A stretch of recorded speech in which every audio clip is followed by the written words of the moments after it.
In this video, I'm going to be talking about how to write cool songs. And if you've never written a song before, you will absolutely want to make it cool and fun to listen to. And over the years in my musical career, I've written literally thousands of tunes. And I always follow the same process. Seems to work for me, and I hope it'll work for you. It's actually 6 steps to follow to start creating your own music. And then I've got 2 extra steps that you're going to want to follow once your piece is finished. And I'll get to those momentarily. Also, I'm going to use one of my own compositions as an example on how to write a cool song. This one is called Caminar. It's something that I wrote while I was in Spain, walking the Camino de Santiago. Eventually, I'm going to play the entire thing for you. But for now, let's go through the 6 steps on how to write a cool song. Step number 1, why do you want to do this? What's your intrinsic motivation? In other words, if you're going to write something, you probably have a good reason to do it. Now, there's a few different reasons to write tunes. The first one is you're writing something based on your experience. We call that an experiential song. For example, that's the one that I'm going to be doing today. While I was walking the Camino de Santiago, I wrote this piece of music based on my experience during that walk. It's 1,000 kilometers. Certainly a lot of time to think about writing, and that's where the piece came from. The next one is something that's motivational. You're writing music to motivate and inspire other people. The next one might be inspirational. You want to inspire others, motivate them to go and do something important. Also, there's a practical reason to write a tune. In other words, you're getting paid to do it, or it's an assignment. Maybe you're here because you've got an assignment from your university in your jazz program and they said, hey, go write this song, and you looked on the internet on how to write a cool tune. And finally, some of you might be writing it for educational purposes. I'm not sure if you remember things like Schoolhouse Rock on television, but that was music that was educational. Okay, so that's number 1. What's your intrinsic motivation and your reason for writing it? All right, let's move on to number 2. Practically, I think it's the best idea to start with a rhythm. Now, along with that rhythm, you have to think about maybe the style of music and the time signature. So the rhythmic idea that I came up with for this tune that we're going to talk about today was based on my walk. I'm walking. It's my pace of walk. It's basically quarter note equals 100 beats per minute. And in that walk, I had a little bit of a limp because I'd hurt myself. So out of that came this motif.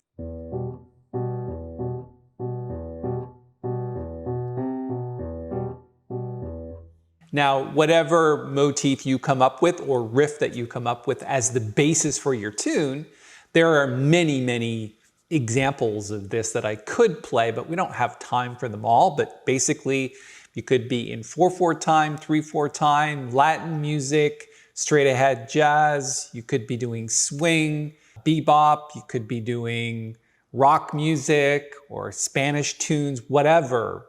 The sky's the limit, essentially, when it comes to picking a style of music.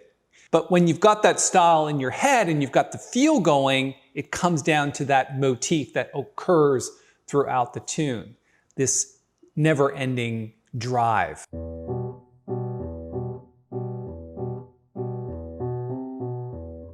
Okay, now once you have that rhythm down, you could be using a drum machine or something like that to keep it going in your head.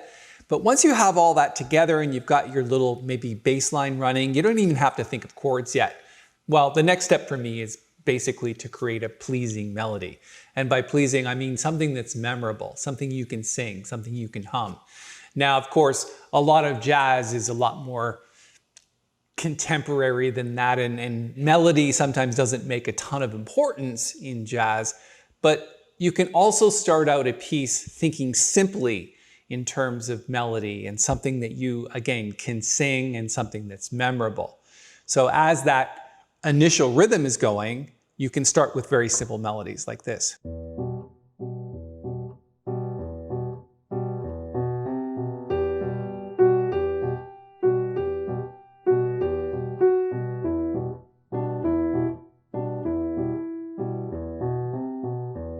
and then maybe build on that a little bit with other notes.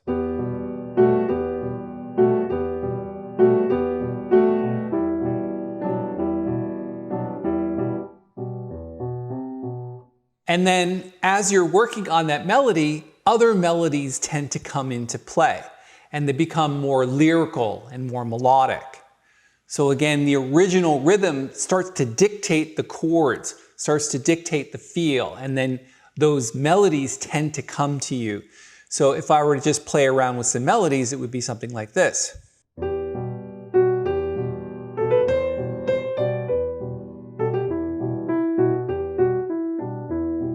Or even simpler than that, which is what I eventually ended up with.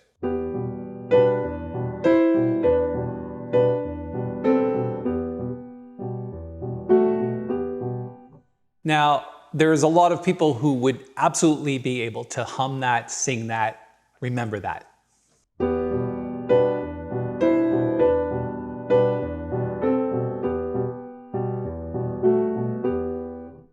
So now, once you have the initial melody together and you've gone a little bit more exciting, it's starting to come together, you can start to hear it in your head, then you want to start working on part 4, which I call the form. So the form of the tune is essentially the structure. Now, there are a number of common structures, for example, an AABA tune. So 2 A sections are the same, and then the B section is like the bridge or the chorus, and then back to the A section. Or you could do an ABAC tune, or you could just do an AABB tune. So essentially you want to work on the form. So that initial melody can turn into another melody with other chords at the bridge or at the chorus. So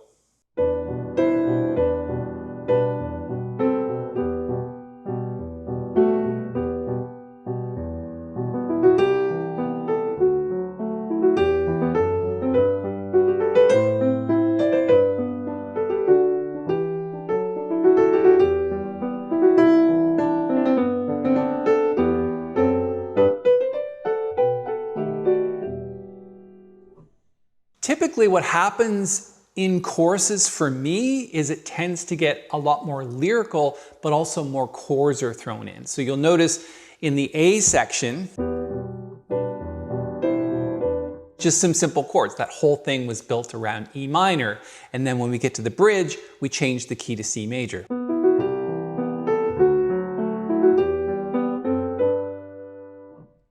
Okay, so working the form is number 4, and it's very important to get that down. So write things down as you're working on them and get the melodies into each of the different sections and get some chord changes written out. Okay, number 5 is this. Once you have that initial structure and form and your melodies together, start working out little intricate inner parts. So for example, the melody's there, but you might want to fill in other things.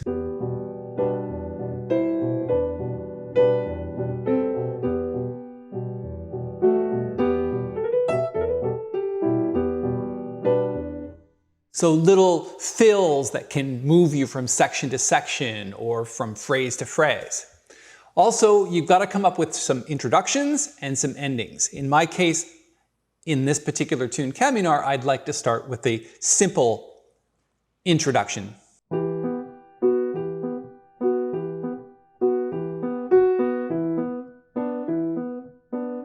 And then build it from there.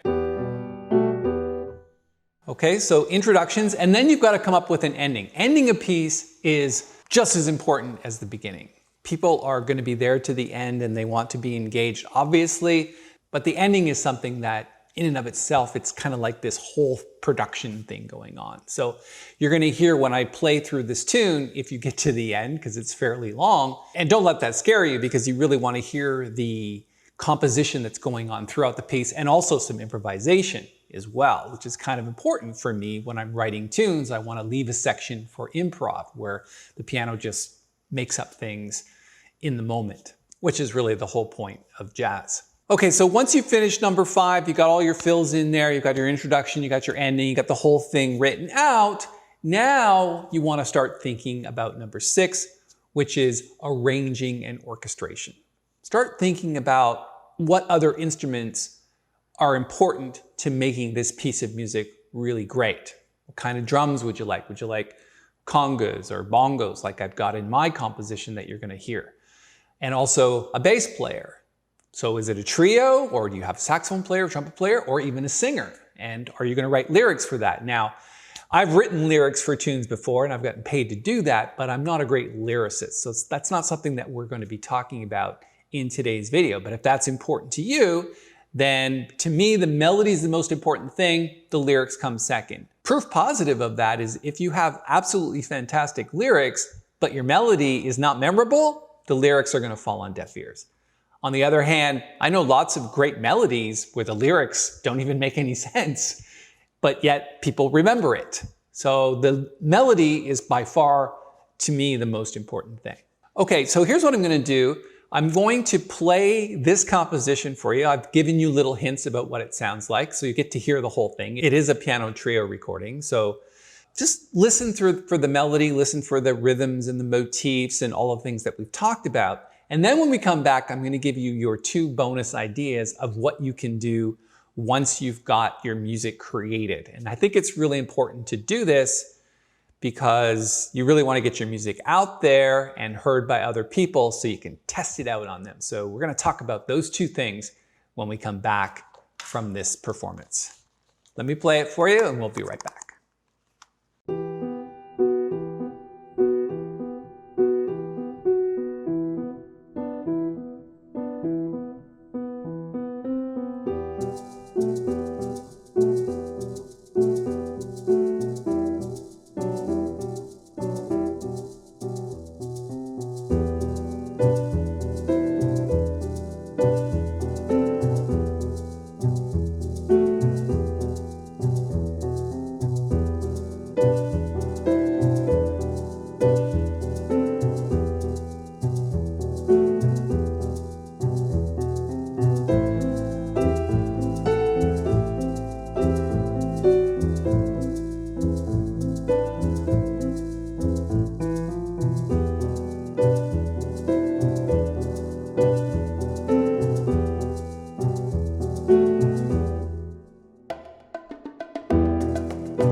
Okay, so there's my recording, Caminar, which is essentially Spanish for walking. Like I said, I wrote it on the Camino de Santiago when I walked in 2004 across Spain. And it's been part of my repertoire ever since. And I thought it was important to kind of share that composition with you to give you an idea of what it means to write cool songs. Okay, I promised you 2 bonus ideas of what to do once your music is created.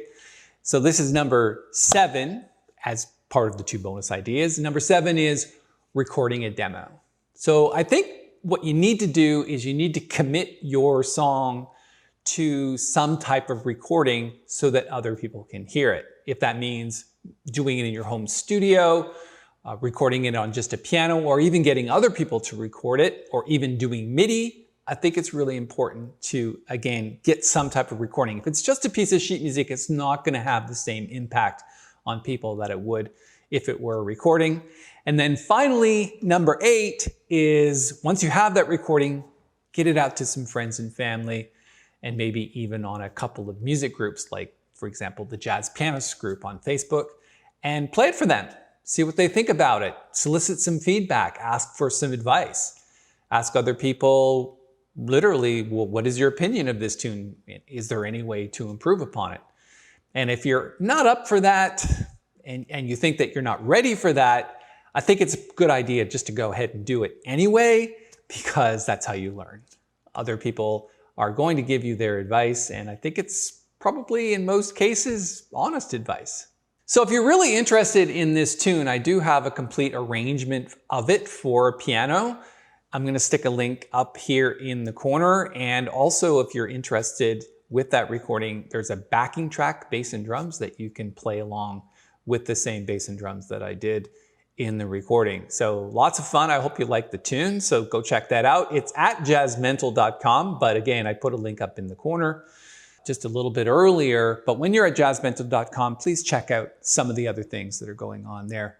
There's a lot happening there now with sheet music and backing tracks and some other tutorials that we're starting up.